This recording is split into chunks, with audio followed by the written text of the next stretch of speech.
farmaajo oo ku wajahan Dhuusamareeb iyo shirka ka furmaya. Indhaha dadka Soomaaliyeed oo dhan waxay ku sii jeedaan magaalada Dhuusamareeb ee xarunta dowlad goboleedka Galmudug, halkaas oo ay iskugu tageen dhammaan madaxda Soomaalida. Haatan waxaa ku sugan Dhuusamareeb madaxweynayaasha dowlad goboleedyada dalka, ra'iisul wasaaraha Soomaaliya, wasiiro iyo xildhibaano, waxaana maanta ku wajahan madaxweynaha Soomaaliya Maxamed Cabdullaahi Farmaajo. Tagitaanka madaxda dowladda ee Dhuusamareeb ayaa ka dambeysay kadib kulan ay ku yeesheen madaxda goboleedyada dalka, kaas oo ay ku iclaamiyeen in la qabto wejiga labaad oo ay kasoo qayb galayaan madaxweynaha iyo ra'iisul wasaaraha dalka. Arrinta xiisaha leh ayaa ah in shirkan ay isku hor fadhiyaan madax in muddo ah isdiidana oo aad u kala aragti duwanaa, warbaahinta isu marin jiray hadallo isdiidan oo mararka qaar aad u xanaf badnaa.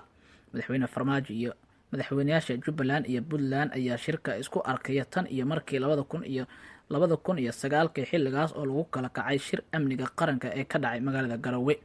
Laga soo bilaabo May 2019 ma wanaagsaneen xiriirka madaxda dowladda federaalka iyo kuwa dowladda Jubbaland iyo Puntland. Khilaafka dowladda federaalka iyo Jubbaland ayaaba gaaray in ciidamo laba dhinac kala taabacsan ay ku dagaalamaan gobolka Gedo.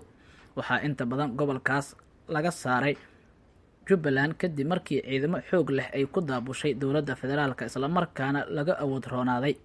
Shirka lagu wada in Dhuusamareeb ka furmo waa mid xasaasi ah, waxaana la filayaa in go'aan laga gaaro nooca doorasho ee dalka ka dhacaysa, taasi oo muran badan uu ka taagan yahay.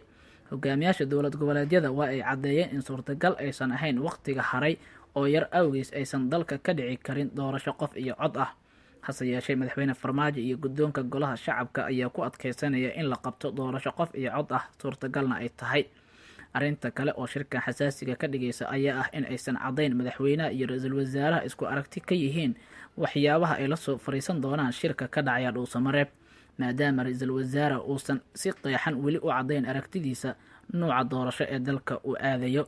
Marka laga reebo in kaliya uu ku celceliyay waa in dalka ka dhacda doorasho aan waqtigeeda dhaafin oo laga wada tashaday, muddo kororsina aan la aqbali doonin.